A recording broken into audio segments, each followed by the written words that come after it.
कि फैमिली की मुलाकात का दिन होता है। तो फैमिली दोबारा जाएगी मुलाकात करने के लिए। इमरान खान की बहनें तो टलने वाली नहीं है, वो तो कहती हैं हम जाएंगे अपने भाई के लिए और उसे कैद तन्हाई में हम नहीं रहने देंगे। अब इमरान खान साहब की बहनें मुलाकात करने के लिए जाएंगी, रियासत दोबारा से रोकेगी, वही हठधर्मी हमें दोबारा नजर आएगी और वही सिलसिला दोबारा चलेगा।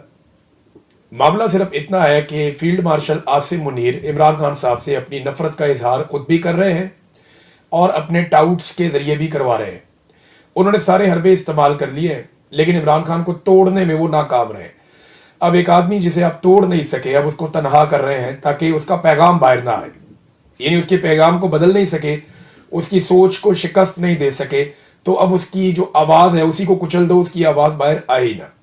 तो इसके लिए इमरान खान साहब की बहनों से उनकी मुलाकात, जो एक बुनियादी हक है एक कैदी का कि उसकी मुलाकात करवाई जाए, अदालती ऑर्डर उनके पास है, अदालती अहकामात के मुताबिक तो मुलाकात होनी चाहिए, लेकिन उसके खिलाफ किया जाता है और मुलाकात नहीं की जाती। बूटों तले रोंद दिया जाता है अदालती अहकामात को। एक दफा फिर पाकिस्तान तहरीक इंसाफ ने पोस्टर जारी कर दिया है और ये पोस्टर है जनाब बरतानिया में फिर से एहतजाज का कि यहाँ पे हम दोबारा धरना देंगे मंगल वाले दिन। पिछले मंगल को जब धरना दिया गया तो शहजाद अकबर ने लीड किया था लंदन में और अगले दिन शहजाद अकबर के ऊपर हमला कर दिया गया उनके घर में, लेकिन शहजाद अकबर हिम्मत के साथ खड़े रहे। अभी उनको सिक्योरिटी पुलिस ने प्रोवाइड की हुई है और कुछ चीज़ें जो है उनकी इन्वेस्टिगेशन हो रही हैं। उम्मीद है कि जो हमलावर हैं वो पकड़े जाएं और उनके खिलाफ कोई कानूनी कार्रवाई हो।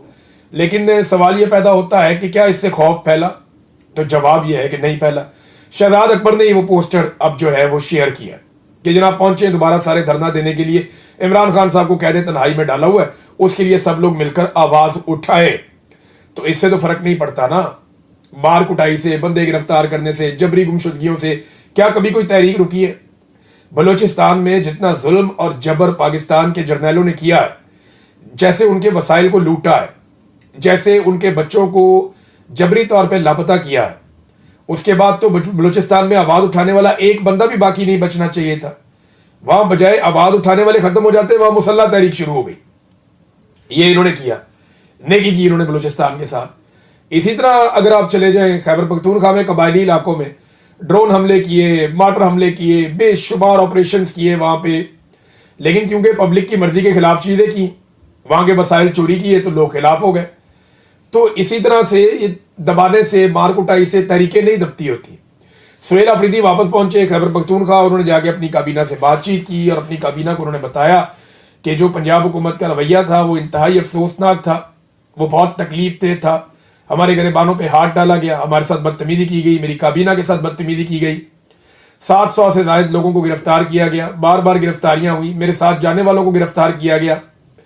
तो उन्होंने लाइटें बंद कर दी गई, खाना खाने के लिए जहां जाना था वहां पे लाइटें बंद कर दी गई, हर तरफ पुलिस ने रुकावटें खड़ी की थी। तो ये सारी बातें सुहेल अफरीदी ने ना सिर्फ अपनी काबीना के सामने रखी, बल्कि मरियम नवाज को एक खत भी लिखा है।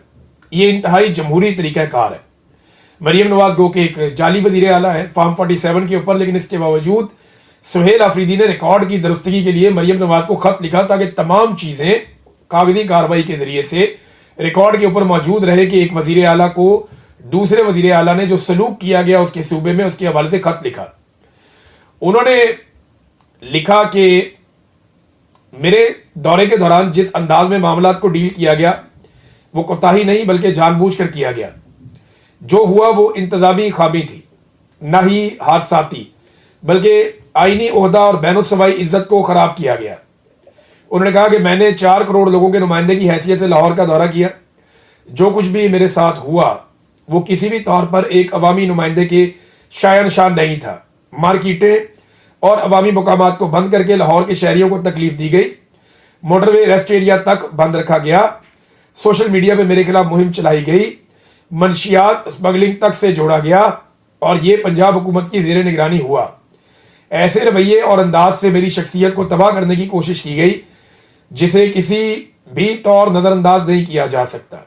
इंतजामी तौर पर ऐसे हरबे इस्तेमाल किए गए जिनका मकसद तज़हीक करना था। उन्होंने कहा ऐसे तरीकों से रियासती यूनिट्स में हमआहंगी को ख़त्म करने की कोशिश की गई। मैं ख़त के ज़रिए इस अंदाज और तौर तरीकों पर भरपूर एहतजाज करता हूँ। तवक्को रखता हूँ कि इनका अजाला करते हुए मुस्तकबिल में इनसे इज्तनाब बरता जाएगा। खत को मुस्तकबिल में किसी भी किस्म की आईनी, कानूनी और बैनुस्सबाई कार्रवाई के लिए रिकॉर्ड पर रखा जाए। ये उन्होंने कहा जी कि इसको खत को आप रिकॉर्ड के ऊपर रख लें ताकि आइंदा सनद रहे और बवक्ते ज़रूरत काम आए। ये जो कुछ भी आपने गंद मारा पंजाब में, तो सुहेल आफरीदी ने वो लिखकर बता दिया। नाज़रीन, मुज़ाकरात के हवाले से अपोजिशन की एक हिकमत अमली सामने आई है। अपोजिशन ने सबसे पहले तो ये सवाल उठाया कि अगर हुकूमत मुज़ाकरात करना चाहती है तो सबसे पहले हुकूमत ये शो करे कि उनके पास इख्तियार है, यानी हुकूमत को अपना इख्तियार साबित करना पड़ेगा कि हुकूमत के पास इख्तियार कितना है। मुलाकात भी इमरान खान से नहीं करवा पाते, जो कहते हैं वो कर नहीं पाते, तो इनके जब बस में नहीं है कुछ भी करना, तो फिर ये मुज़ाकरात कैसे कर सकते हैं? इनका मैंडेट कितना है? ये कितनी बात कर सकते हैं और कितनी बात पूरी कर सकते हैं? ये सवालात अपोजिशन अब उठा रही है हुकूमत से। हुकूमत के लिए इससे मुश्किलात बढ़ेगी। और इसमें एक और जो स्टेटमेंट है वो महमूद अचकज़ई साहब के हवाले से आया कि सारी पार्टियों, इदारों, जर्नैलों, जजों को सबको बिठा लो, हर कोई अपनी डोमेन में वापस चला जाए और वहां से आइन के मुताबिक पाकिस्तान आगे बढ़े। हम पाकिस्तान को मुश्किल से निकालना चाहते हैं। खान साहब से ना डरे, वो बड़ा आदमी है, वो किसी से इंतकाम नहीं लेगा। ये अल्लामा राजा नासिर अब्बास साहब ने भी कहा, यही बात जो है महमूद अचकज़ई साहब ने भी कही, और उन्होंने बड़ा क्लियर मौक़िफ़ दिया। और पाकिस्तान तहरीक इंसाफ ने कैटेगोरिकली कहा कि जी मुज़ाकरात का इनको इख्तियार दिया हुआ है इमरान खान साहब ने, तो ये मुज़ाकरात कर लें। महमूद अचकज़ई साहब, अल्लामा राजा नासिर अब्बास साहब, इनके पास मैंडेट है, आप इनसे बात करें, जाके आप मुज़ाकरात करें। लेकिन पाकिस्तान तहरीक इंसाफ तो तैयारी करती रहेगी एहतजाज की। जो इमरान खान साहब ने कहा कि स्ट्रीट मूवमेंट हमने चलानी, तो इमरान खान साहब की पार्टी एहतजाज की तैयारी कर रही है। दूसरी जानिब आपके सामने है कि जो मुज़ाकरात वाले हैं मुज़ाकरात पे बात कर रहे हैं, लेकिन मुज़ाकरात के लिए हुकूमत को पहले अपना इख्तियार साबित करना पड़ेगा। सिंध में स्ट्रीट मूवमेंट पर काम शुरू हो गया है। बहुत सारे शहरों से, बहुत सारे इलाकों से बहुत सारी वीडियोज़ आई हैं जहाँ पे गली मोहल्लों के अंदर लोगों को एंगेज किया जा रहा है, लोगों तक मालूमात पहुँचाई जा रही हैं, अगली आने वाली स्ट्रीट मूवमेंट के लिए उन्हें मोटिवेट किया जा रहा है। और दूसरा, जैसे मैंने आपको बताया था कि खैबर पख्तूनख्वा के अंदर अब एक बड़े पैमाने पर स्ट्रीट मूवमेंट के लिए एक एक्टिविटी का आगाज होगा, और वो एक्टिविटी आप आने वाले दिनों में देखेंगे। और यही वो हफ्ता है जिसके अंदर मेरे ख्याल में अनाउंसमेंट हो जाएंगी, और अनाउंसमेंट के बाद अमली तौर पे काम शुरू हो जाएगा। फिर आप देखेंगे कि बहुत तेजी से स्ट्रीट मूवमेंट आगे की तरफ बढ़ेगी पंजाब के अंदर। उसके बाद ये सिलसिला शुरू होगा। और बलूचिस्तान, आप जानते हैं कि वहां पे पाकिस्तान तहरीक इंसाफ की क़यादत बड़ी तगड़ी है।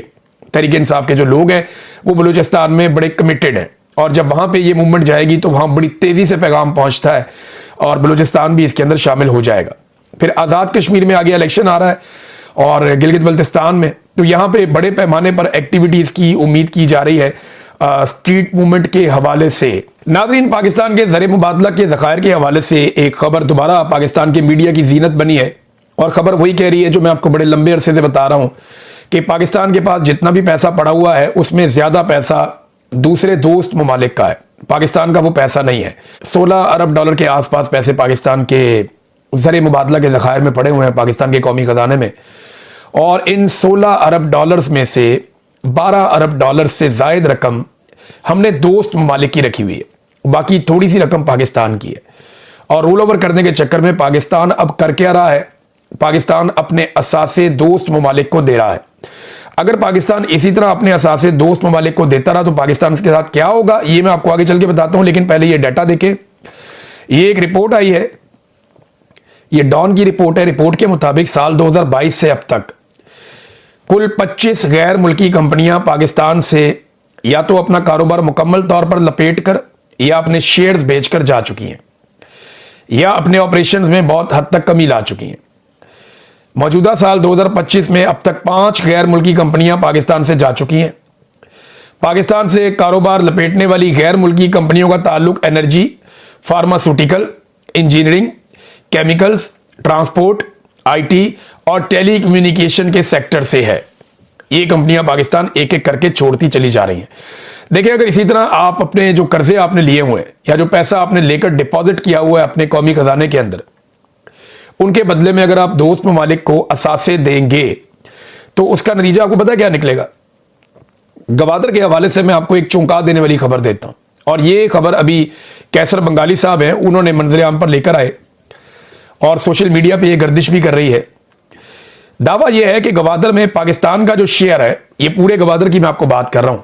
गवादर को पाकिस्तान की तरक्की का एक बहुत बड़ा पिलर कहा जाता है कि फ्यूचर में गवादर में एक बहुत बड़ी बंदरगाह बनेगी, उसके जरिए से पाकिस्तान बहुत तरक्की करेगा, पाकिस्तान में बहुत ज्यादा इंप्लॉयमेंट जनरेट होगी, गवादर के अंदर एक नया शहर बसेगा, एक बहुत बड़ा और जदीद शहर। जैसे शहर आपको मस्कत है, जैसे यूएई है, दुबई है, जैसे शारजा है, इस किस्म का एक बड़ा शहर जो है वो आबाद किया जाएगा गवादर में। लेकिन गवादर है किसका, ये उन्होंने बताया कि गवादर में पाकिस्तान का शेयर सिर्फ 9% है और चाइना का शेयर 91% है। 91% चाइना, 9% पाकिस्तान। और अगर चाइना ने किसी वक्त पाकिस्तान से पैसे मांगे तो थोड़े पैसों के एवज सारा का सारा गवादर चाइना का हो जाएगा। अगर ये सारा गवादर चाइना का हो जाता है, यही गारंटी पाकिस्तान की हुकूमत ने दी है ना, तो फिर आपको गवादर खाली करना पड़ जाएगा। बिल्कुल वैसे ही जैसे श्रीलंका में और बांग्लादेश में उन्होंने अपने पोर्ट और बड़ी अहम जगह जो है वो सारी की सारी चाइना को दे दी, इसी तरह आपको पूरा गवादर चाइना को देना पड़ेगा। फिर चाइना बन जाएगा गवादर का मालिक और आप हाथ मलते रह जाएंगे। ये पाकिस्तान के हुक्मरानों ने पाकिस्तान के साथ किया। ये पिछली 1.5 दहाई का सारा किस्सा है। 15-20 साल के अंदर ये पाकिस्तान के साथ खेल इन्होंने खेल दिया।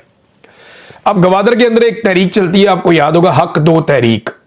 ये जमात इस्लामी चलाती है, वहां पे गवादर के शहरियों को लेकर सड़कों पे बैठ जाते हैं।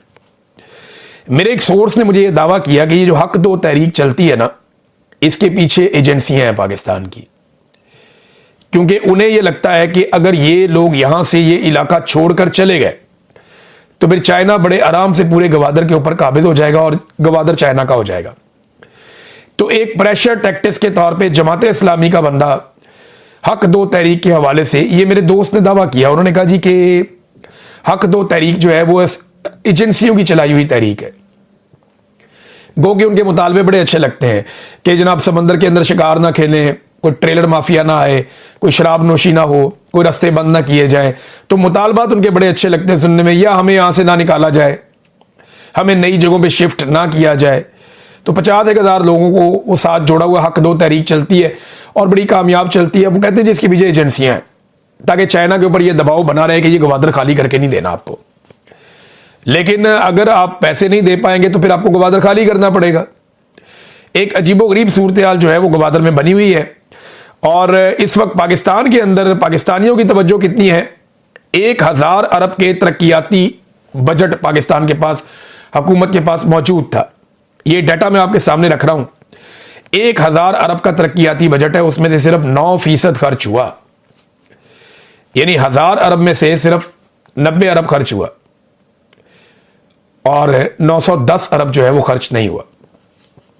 ये इन्होंने पाकिस्तान के साथ क्यों किया? देखिए, आधा साल गुजर गया, आधा साल बाकी है। आधे साल के अंदर 9% रकम खर्च की है और 91% रकम खर्च नहीं की। ये ऐसा इसलिए करते हैं कि ये पैसा बचा बचा के रखते हैं और बाद में इसको सियासी रिश्वत के तौर पे अरकान असेंबली के अंदर ये इधर उधर बांटते हैं पार्लियामेंटेरियंस को और अपने अल्ले तल्लों में खर्च करते हैं। रोजाना की बुनियाद के ऊपर ये 6 अरब रुपए का कर्जा ले रहे हैं। वो पैसा किधर जा रहा है? जो 6 अरब रुपए का रोजाना ये कर्जा ले रहे हैं, 858 अरब का कर्जा इन्होंने 5 महीने में ले लिया, वो पैसा किधर जा रहा है? तरक्याती मंसूबे सारे के सारे रोके हुए हैं। सिर्फ 90 अरब के मंसूबे इन्होंने किए हैं आधे साल में, जबकि कम से कम 500 अरब के मंसूबे होने चाहिए थे। अब तक इन्होंने अपनी रकम में से सिर्फ 9% खर्च किया है। बाकी रकम को ये सियासी रिश्वत के तौर पे इस्तेमाल करेंगे या पैसे को बचा लेंगे और तरक्याती मंसूबे रोक लेंगे और इस पैसे को जमा करेंगे कौमी खजाने में और कहेंगे जी हमने कौमी खजाना बढ़ा दिया है। नादरीन, ये सब फ्रॉड है। अवाम की तरक्की के लिए ये हुकूमत कुछ नहीं कर रही और जब आप इकदाम नहीं करते तो फिर आपके साथ यही होता है। आप इंडिया की मिसाल ले लेना, ये आप मिसाल देखें इंडिया की। इंडिया में 24 घंटे के अंदर 50 अरब डॉलर की सरमायाकारी के मुआहदे हो गए। 50 अरब डॉलर, ये रिकॉर्ड लग गया। 24 घंटे के अंदर इंडिया ने दुनिया से 50 अरब डॉलर के सरमायाकारी के मुआहदे कर लिए। और इंडिया की जो जीडीपी है वो इतनी तेजी से ग्रो कर रही है कि वो 8.2% तक जो इसकी ग्रोथ है जीडीपी की वो बढ़ने जा रही है। पाकिस्तान को इमरान खान साहब 2 साल तक लगातार 6% पर लाए थे और अब पाकिस्तान जो है वो उससे आधे पर भी नहीं है, बल्कि ये माइनस में ले गए थे। बेड़ा गर्क कर दिया पाकिस्तान की माशी ग्रोथ का। और इंडिया कहां पहुंच गया? 8.2% तक ये एक्सपेक्ट किया जा रहा है जिस तरीके से इंडिया में सरमायाकारी आ रही है। तो इंडिया के पास फील्ड मार्शल भी नहीं है, वो इतना आगे भी निकल गया। समझ नहीं आती कि वो कैसे तरक्की कर रहे हैं। नाज़रीन, एक और अफसोसनाक वाकया पेश है और यह वाकया हुआ कराची की अदालत में। कराची कोर्ट में पेश होने के लिए यूट्यूबर हैं, टिकटॉकर, एक इंटरटेनर है बड़े अच्छे, रजब भट्ट साहब है। लोग उनको पसंद करते हैं, कोई लोग नहीं पसंद करते। सबकी अपनी अपनी राय है ना, हो सकता है मुझे पसंद हो सकता है मुझे बिल्कुल ना पसंद हो, आपकी अपनी अपनी राय है। लेकिन देखें, वो एक पाकिस्तानी शहरी तो है ना, आप ये नहीं कर सकते। वो अदालत के अंदर गया और वकला के एक जत्थे ने उसके ऊपर अटैक कर दिया, उसको मारा कुट्टा के इसने एक वकील के ऊपर तनकीद की है। क्या एक वकील के ऊपर तनकीद करने की इतनी बड़ी सजा कि वकील इकट्ठे होकर उसके ऊपर हाथापाई करें, उसके ऊपर हमलावर हो जाए? वो मियां अली अशफाक साहब थे वहां पे और कुछ लोग थे, उन्होंने बीच बचाव करवाया, उन्होंने बचाया, लेकिन उसको जख्मी कर दिया रजब भट्ट को। अब मामला यह है कि आप ऐसे तशद्दुद करेंगे तो आप पढ़े लिखे लोग लगेंगे। अगर इस तरह जत्थेबाजी करनी है तो फिर अदालतें बंद कर दें। यहां वकीलों को जबरी तौर पे लापता किया गया, बहुत सारे वकील हैं, मैं जानता हूं, उन्हें जबरी तौर पे गुमशुदा किया गया, उन्हें तशद्दुद का निशाना बनाया गया। यहां पे ईमान मजारी और उनके शोहर को एजेंसियां लगातार हरासा कर रही हैं, उनको लगातार दीवार के साथ लगाया हुआ है। यहां पे जजों के बेडरूम्स के अंदर कैमरे लग गए। यहां जज लिख लिख कर दे रहे हैं कि जनाब हमें हमारा काम नहीं करने दिया जा रहा। यहां पे जजों को, उनकी फैमिलीज को हरासा किया जा रहा है। वकीलों पर मुकदमे दर्ज हो रहे हैं, वकील गिरफ्तार हो रहे हैं, तशद्दुद का सामना कर रहे हैं। इन मामलात पे तो कभी वकीलों का कोई जत्था खड़ा नहीं हुआ। इन पे तो हमें आप लोग कहीं नजर नहीं आए कि आपने इतना सख्त रद्द-ए-अमल दिया हो। लेकिन एक शख्स ने एक वकील पे तनकीद कर दी और आप लोग मिलकर उसको मारना शुरू हो गए। ये इंतहाई नामुनासिब है और ये एक चीप हरकत है और सस्ती शोहरत का एक तरीका है और कुछ भी नहीं है। ये बड़ी ज्यादती है, सब इसकी मजम्मत कर रहे हैं। मेरी गुजारिश है हसीब जमाली साहब से, सदर हैं सिंध हाई कोर्ट बार के, और एक और बड़े अच्छे लॉयर हैं ये अमीर नवाज वराइद साहब, ये कराची बार के सदर हैं। इन दोनों से मेरी गुजारिश है कि इस मामले के ऊपर नोटिस लें और इन सिलसिलों को बंद करें। सिंध बार ने, सिंध के जो वकला है उन्होंने बड़ी इज्जत कमाई, जिस तरीके से वो फस्तायत और जुल्म के खिलाफ खड़े हुए, जिस तरीके से उन्होंने मजलूम जजों के हक में आवाज उठाई, इससे उन्हें बड़ी इज्जत मिली। लेकिन ये जो इस तरह की हरकतें हैं ना, इससे तकलीफ हो, इससे कोई वकला की इज्जत में इजाफा नहीं होगा। वकला को साबित करना पड़ेगा कि वो आइन और कानून के साथ है। अगर किसी शख्स ने गैर आइनी, गैर कानूनी बात की है या तौहीन की है तो आप उसके ऊपर मुकदमा करवा सकते हैं, उस पर अदालत में केस कर सकते हैं। आप तो वकील हैं, आप तो कुछ भी कर सकते हैं। लेकिन एक वकील पर तनकीद का, कितने वकीलों पर रोजाना तनकीद होती है, बड़े बड़े वकीलों पर तनकीद होती है। तो क्या हर एक को मारना शुरू कर देंगे, हर एक पे टॉर्चर करेंगे? तो तनकीद होती है, लेकिन बर्दाश्त करने की भी आदत डालनी चाहिए। लेकिन आप कानून के साथ चले ना, आप तो कानून वाले लोग हैं, आपने काला कोट पहना हुआ है। तो ये इंतहाई सख्त ज्यादती है, इस पे वकला तंजीमों को एक्शन लेना चाहिए और इस किस्म की हरकतें आइंदा के लिए बंद करवानी चाहिए, इनकी कोई गुंजाइश नहीं होनी चाहिए। नाज़रीन, सूडान में शदीद तरीन इंसानी बहरान पैदा हो गया। ये 1-2 दिन के अंदर 10,000 बंदे मजीद बेघर हो गए। लोगों को बेघर किया जा रहा है, मारा जा रहा है, कत्लेआम किया जा रहा है, लोगों को उनके इलाकों से जो है वो दरबदर किया जा रहा है, बेदखल किया जा रहा है, क्योंकि सूडान के वसाइल के ऊपर कुछ बड़ी ताकतों की नजर है। अब ये सूडानी जो है ये भी मुसलमान है, लेकिन इस पे पाकिस्तानी हुकूमत का कोई रद्द-ए-अमल या कोई मौक़िफ़ अभी तक सामने नहीं आया। और वजह बज़ाहिर इसकी ये लगती है कि पाकिस्तान की एस्टेब्लिशमेंट का फ़ायदा इस बात में है कि सूडान में जो कत्लेआम हो रहा है या जो जुल्म और बर्बरियत हो रही है, उसके ऊपर पाकिस्तान की एस्टेब्लिशमेंट अपनी आंखें बंद रखे। और ये जो हफ्तार ग्रुप है लीबिया वाला, जो इसके अंदर कुछ हद तक मुलव्विस है, उस ग्रुप को जाके पाकिस्तान के फील्ड मार्शल मिलते हैं, हालांकि अक़वाम मुत्तहिदा उन्हें तस्लीम ही नहीं करता। वो 82 साल का होने के बावजूद फील्ड मार्शल मुल्क का बना हुआ है और अपने बेटे को लेफ्टिनेंट जनरल बनाया हुआ है 34 साल की उम्र में। लेकिन फील्ड मार्शल जाकर उन्हें मिलते हैं। अब जहां पे पैसा है, जहां पे दौलत है, जहां पे मफादात है, ये जाकर वहां खड़े हो जाते हैं। सुहेल बड़ाइच साहब ने एक स्टेटमेंट दिया, उन्होंने कहा जी शहबाज शरीफ एक कामयाब वजीर आजम, उन्होंने करार दिया। ये जो अफवाहें आ रही है ना, इनमें कोई सदाकत नहीं है कि कोई और सेटअप आ जाएगा, शहबाज शरीफ कंटिन्यू करेगा, बहुत कामयाब वजीर आजम है। मेरा सवाल यह है कि कामयाबी का पैमाना क्या है? सिर्फ जूते पॉलिश करना या एस्टेब्लिशमेंट के साथ चलने की सलाहियत, यह है कामयाबी का पैमाना? पाकिस्तान कहां है इस पैमाने में? पाकिस्तान की मईशत इमरान खान के दौर में बेहतर थी, आज बुरी है, तो शहबाज शरीफ कैसे कामयाब हो गया? पाकिस्तान में दहशतगर्दी के हालात इमरान खान के दौर में बेहतर थे, आज बुरे हैं, तो शहबाज शरीफ कैसे बेहतर हो गया? पाकिस्तान के अंदर इंसानी हकूक इमरान खान के दौर में बेहतर थे, आज बुरे हैं, तो शहबाज शरीफ कैसे बेहतर हो गया?